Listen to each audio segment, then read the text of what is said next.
This hangout is live. It's live and alive, off the hook, I suppose. Welcome. This is DBT, workshop number 7. I am your host with the most DBT skills, Dwight Hurst. I will be your host and psychotherapist for this video.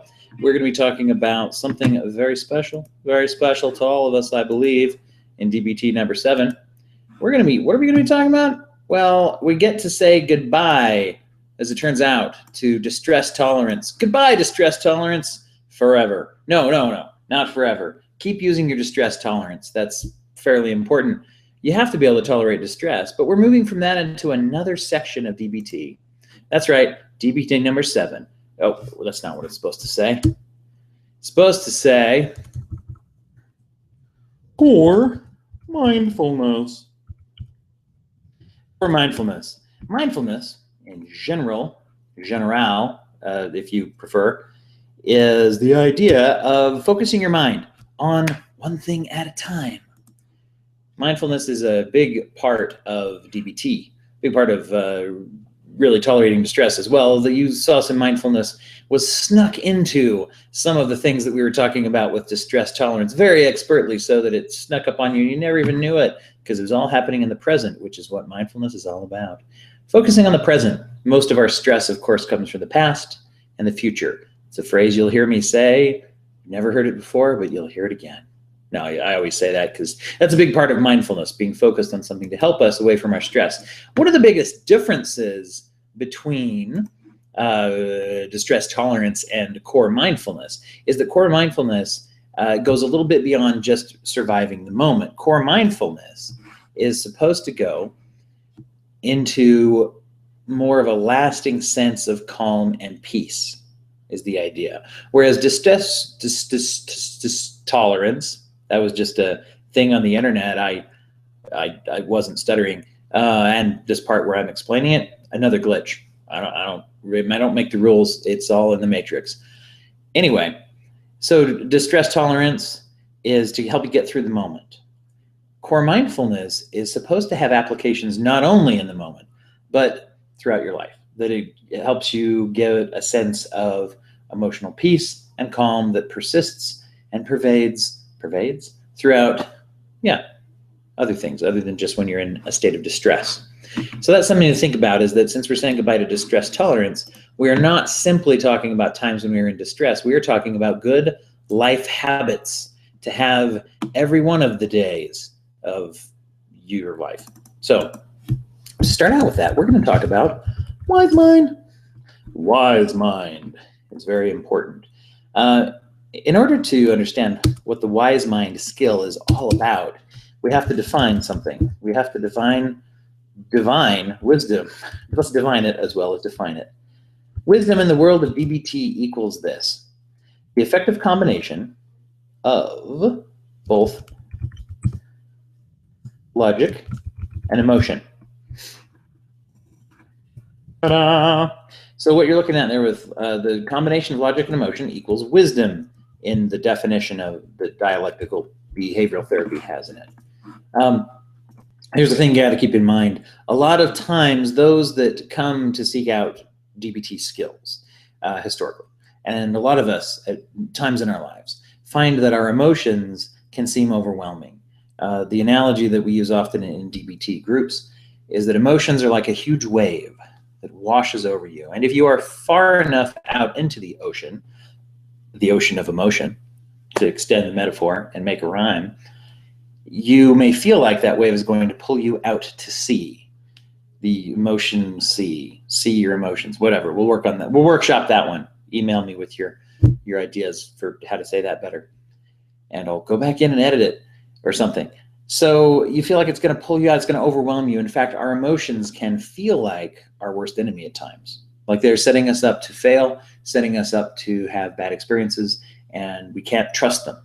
And so sometimes we, unfortunately, in our culture, as well as with our experiences, sometimes we learn to associate emotions with basically something shameful, something that we should be ashamed of and we should avoid, and that they are just bad. We sometimes then take logic and lift it up and say, be logical, stop being so emotional, calm down. And I don't know, probably multiple reasons for that, why we've done that. Logic is something that we pretend reigns supreme and is better than emotion. I say pretend because most of our logic is also intertwined with emotions as well, because there's a lot of beliefs and opinions that we have that we think are logical because they're logical to us, but they're heavily involved with emotion. So even just telling the difference can be a sign of wisdom, actually. So one of the ways that we do this in DBT is we try to differentiate like this. Think of logic as cool and calm and collected. That's another word that starts with C. But think of it as literally a coolness. Nice, cool, blue, true, cool. Yeah, there we go. Emotion. Think of it as heated, hot, warm, a sense of heat rather than a sense of cool. It is active, it is passionate, it is red hot, kind of a thing. And so these are kind of one way to tell the difference. Logic is when you are feeling like, yeah, I'm not feeling overwhelmed by any one particular thing. I feel like I can maintain a calm demeanor. I can say the thing that I'm thinking of without saying it like this, or any other type of way that you might do when you're super emotional. And the thing is, you can't totally judge logic by whether or not it's right or correct. One of the problems with that is that there's a lot of opinions. Take politics, for example. I'll now endorse a political candidate, so get ready. No, I'm just kidding. That's not really why I'm here. You know, when people get together and they talk politics, they talk about, you've got to be kidding me if you're not believing in this guy, this gal, this plan, this thing. You're just crazy. You're stupid. There's something wrong with you. You don't support my team over here. The other team is full of also smart, intelligent people who are like, yeah, no, you've got to be nuts because our team is the better team. And when we do this, and the forced perspective makes my hands look huge, by the way. It's like I'm the Hulk. Anyway, so when we do that, we could say, well, it's just logic. You're not on the right side of history, to use a phrase that really pisses my wife off whenever people say that, because it's a very overused phrase. So if we think about it like this, both teams arrived logically at their point of view. Both of them would say that you're crazy for thinking otherwise. So we can't say that logic is based off of being factually correct 100% of the time. What percentage of the time? Well, I can't say, because that would be a factual correctness. That's not really necessarily what we mean when we say logic. Think of it once again in terms of when you are cool and calm and thinking. That, you know, one thing to call this that we use in other forms of therapy is what we call front of the brain thinking. And that is, you know, for all you neurologists out there who are also tuning into this, that's going to make a lot of sense. Reason we call it front of the brain thinking is that you use the front of the brain for logic. It's like this. Right here behind your forehead is where your frontal cortex is located.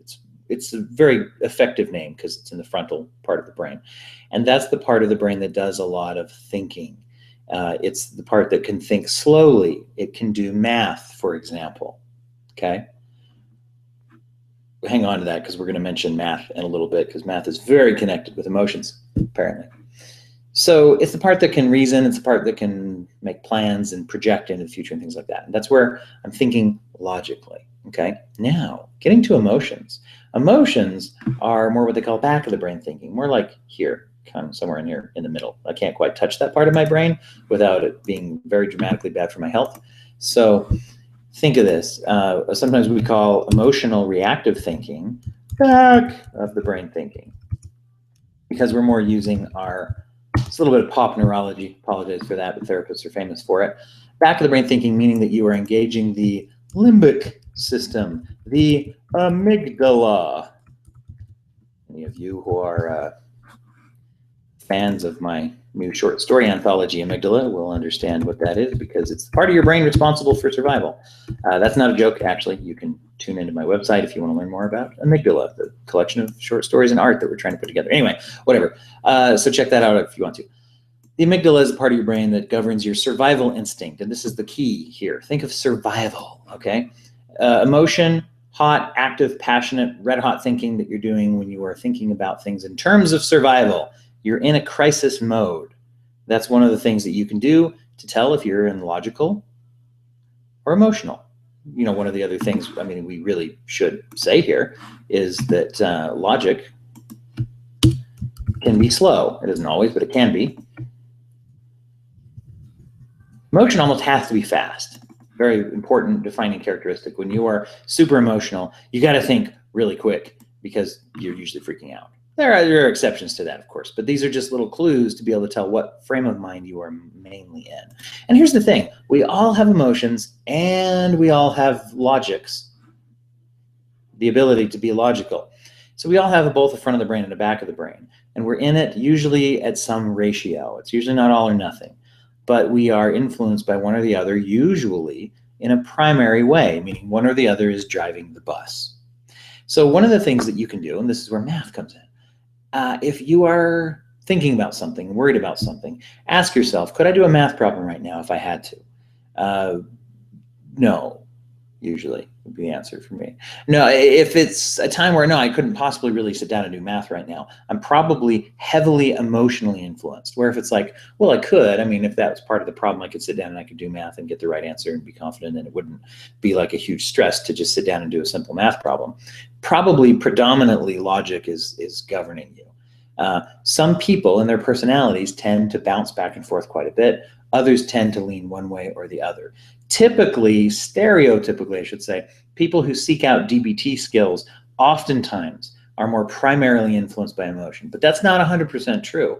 And we need to sort of sort out which one is our primary jam in order to be wise. Because if wisdom is blending these two things and working together, then I need to be able to recognize what kind of a person am I usually, and what kind of a person or what kind of thoughts am I having right now. Thoughts, see, that's logical probably, but am I experiencing things that are heavily logical and emotion secondary, or am I experiencing the flip-flop of that where I'm heavily emotional and logic is taking a back seat? If I'm aware of that, then I can ask myself, how can I blend these things better? This is actually the key to the skill. The one comes from a couple of questions, I think. I'll tell you what they are. So in order to blend our wisdom, in order to get an effective blend of wisdom out of our logic and our emotion, we're trying to take our cool, calm, true blue logic and our red hot, passionate, sexy emotions and blend them together by actions. What would the other one, and by the other one, is either emotion or logic. If I'm being like cold hard factual with my logics, or if I'm being red hot, smoking up and down, running up the wall, emotional, I know which one I am, then I can ask, what would the opposite tell me to do right now? If I'm super emotional, I can ask myself, if I was really being logical, what would I want to do right now? If I'm super governed by logic, I can say, you know, what does my heart tell me right now? And those are kind of the things that you can use to counterbalance. Wise mind is really a sense of balance. And if you think of balance as something that is not constant, balance is, you know, if you're walking on a tightrope, for example, you notice people kind of move back and forth if they have a balancing tool of some kind, a big stick or whatever they use. I'm not a tightrope walker. They would hold that back and forth. You don't ever see someone just go, just go right across a tightrope without any thought for how to balance. Balance is an ongoing struggle, and that's okay. And it goes one way and then it goes the other. And if you tend to go one way, then you're going to have to lean the other and counterbalance and all that. So being aware of where you're at is actually sort of more important than where you're at. Knowing where you're at is more important than where you were at, is what I'm saying. Repeating it there. So as you're balancing that out, you can actually actively ask yourself, what would the opposite prevailing mindset tell me to do? What would my logic tell me to do, or what would my emotion tell me to do? Many people say, well, that's kind of silly. I'm always emotional. Not always. There are times where we make a logical leap to say, I'm going to do something, and maybe I'm not listening to my emotions. For example, someone might make the decision to shoplift. Now, you could argue that's still an emotional decision because they really want the thing, and that's overriding their better judgment. That could be, but I will also say it could be that they're just having a cold, hard, logical moment where they're like, hey, I'm a kid. I'm not going to get that much trouble. There's this candy here. 90% chance I'm not going to get caught. The store manager's looking the other way. I can be out of here before they even have time. If they say my name, I'm going to be out the door. They're really going to chase me. It's only one clerk in this whole gas station. They're begging for me to do it. They're not engaging much with their sense of empathy of how would I feel if it was my job and someone stole, and then I'd be stressed and my boss would be mad, and then this gas station is going to go out of business, which is going to ruin the local economy because it's a pivotal point in a very small town. Anyway, I don't want to get lost in the backstory of my own pretend narrative, but you see what I'm talking about. So, well, I hope you do. There's not a feedback loop for you to speak to me back in time. So put in the comments. I'm totally going to read all of them. So, yeah. So I guess what was the point there? Point was that sometimes we do need to balance them both ways. So that's one question. And as I said, Wise Mind is a lot about questions that you can ask. So what would that tell me to do? Here's another question. It's very similar.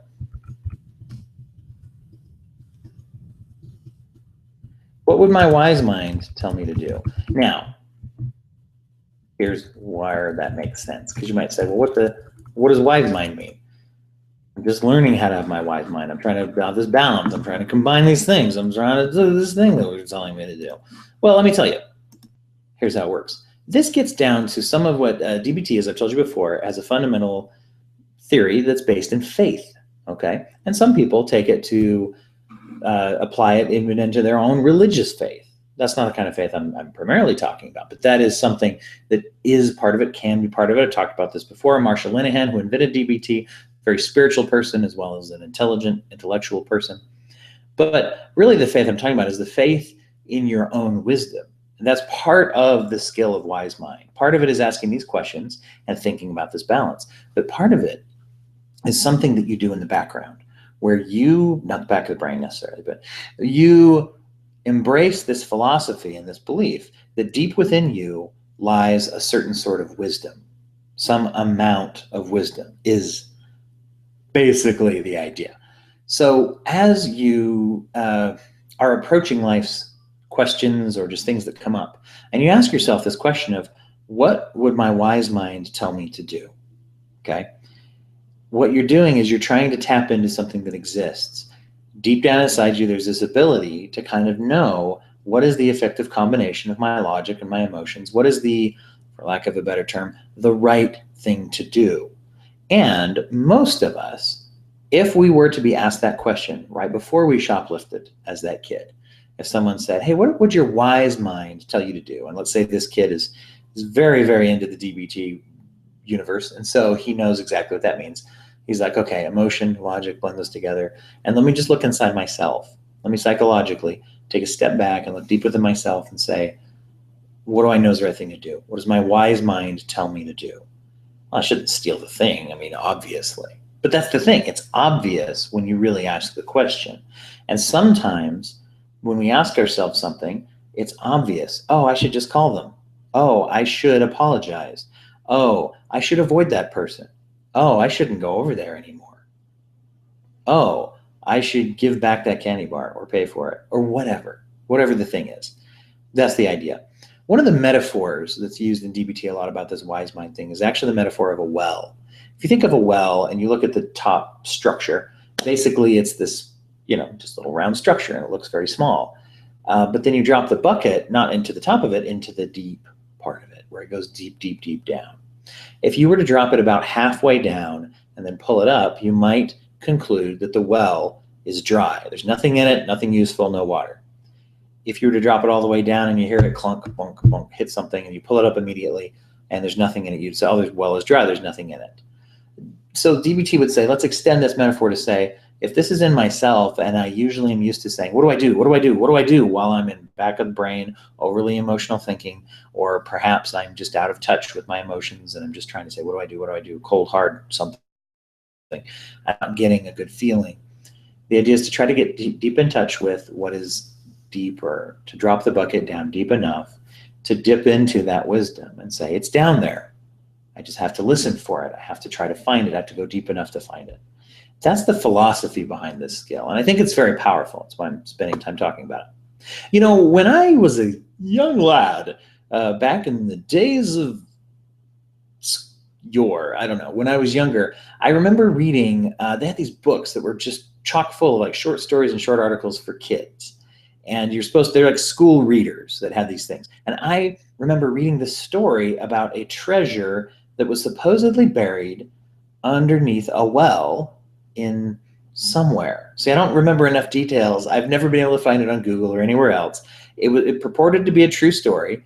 At least it said, you know, that there was this treasure supposedly buried down there, and everybody knew where it was, but nobody could get to it because the well itself, not only, first of all, it had a false bottom that was full of water.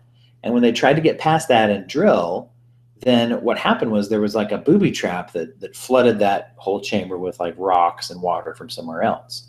And as they tried to go around that, there was hard rock and soil deposits and things that seemed designed to prevent. They had finally gotten down to some deep chamber where they could drop cameras and see that there were chests down there, but they just couldn't get to it. And at least at the time that this was written, supposedly they never were able to get down and actually see the treasure.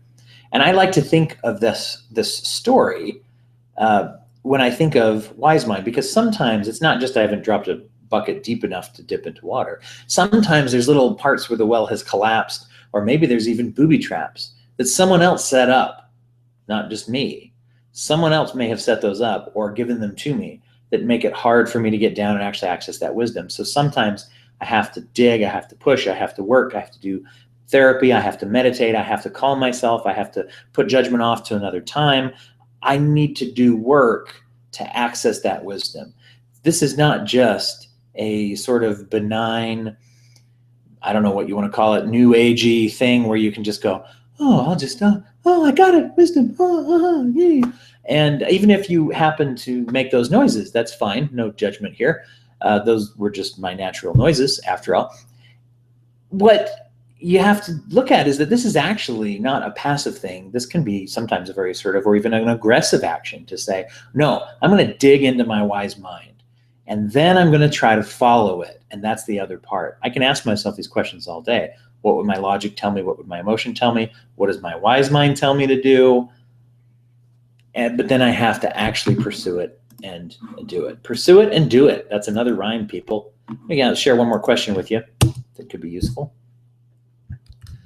If I knew what to do, what would I do? It's another way to ask yourself this question about wise mind. Might sound a little obvious, might sound a little stupid. You might say, well, if I knew what to do, I wouldn't have to ask myself that question. But actually, this is a little trick that I picked up a while ago. It's basically based off this idea of saying, hey, if I was somebody who was a ton smarter than I am, what would I do? And the funny thing is, if you ask a question to yourself in that way, with that phrasing, oftentimes you think of something you would have thought of otherwise. Because now I'm assuming that I have access to some wisdom that I don't have. I'm trying to think, what would someone smarter than me do? Oh, they would probably just call that person and just tell them this. Oh, where'd that come from? That came from wisdom. Okay, so that's one way to do that. There is a technique that is similar to this, which is called the miracle question. The miracle question is a technique of solution-focused therapy. I'm not going to go into it here because if you're watching this on the YouTube channel here, you probably noticed that video is on there too. Lee Messersmith, who does the podcast with me a lot of times, he and I did a live podcast and YouTube broadcast where we talked about the miracle question. So you can go back and watch that, or you can listen to the audio on the podcast. So that's Wise Mind. Practice using it. I'd love to know your experiences. If you have any questions for me or you want to share anything, definitely drop me a line. You can reach me at this place that I'm going to type now, when it shares the thing with you again, there we go. You can always reach me at dwighthertz@gmail.com. You can also just go to the website too for a lot of contact information, which is dwighthertz.com. If you go /podcast, you'll also see links to a bunch of different interesting podcasts and articles and videos and things like that. Whatever. Or you can go here to the YouTube channel, and if you would, hey, if you're watching these things, go ahead and click subscribe, if you will, because it gives me a sense that otherwise I don't really know. I see that there's some views that people have, but I don't know that people are really watching. If you subscribe, I think you get little updates when I drop a new video, which I will do each week here with the DBT skills. So next week we'll be back with more core mindfulness. Until then, be wise with your mind, because that's wise mind, and that's all. So have a good day.